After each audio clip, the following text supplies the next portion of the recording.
Prandaj duke i parë masakrat ndaj popullit tim, unë, si dhe shumë të tjerë, nuk mund të qëndroja indiferent.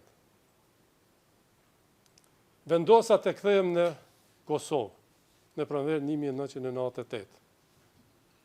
Ky ishte vendim krejtësisht personal i imi, i askujt tjetër.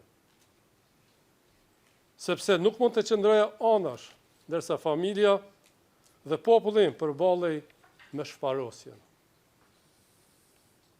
Bëra që do të bënte secili prej jush, nëse vendi juaj, populli juaj, do të përjetonte atë që përjetoi populli im. Për këtë jam shumë krenar dhe nuk i bie pishman asnjëherë. Të nderuar gjyqtarë, Prokuroria pretendon se qëllimi ishte marrja dhe ushtrimi i kontrollit e Kosovës. Kjo jo vetëm që është plotësisht e pavërtetë, të absurde, po është thellësisht ofenduese.